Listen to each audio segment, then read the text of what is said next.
In this video, I'm gonna be showing you how to change WhatsApp wallpaper for each chat.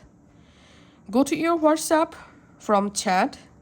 Go to the chat in which chat you want to set an individual wallpaper. From the chat, tap on this three dot and tap on chat theme.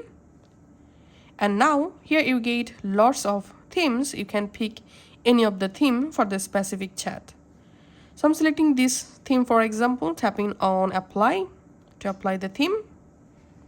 And if you want to change chat color, you can just go ahead and select a different color chat from here. And you can also change wallpaper from here.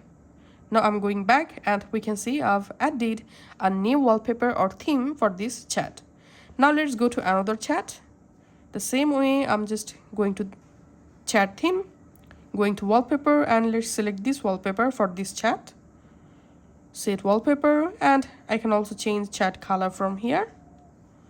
And we can see my chat wallpaper successfully updated for individual chats.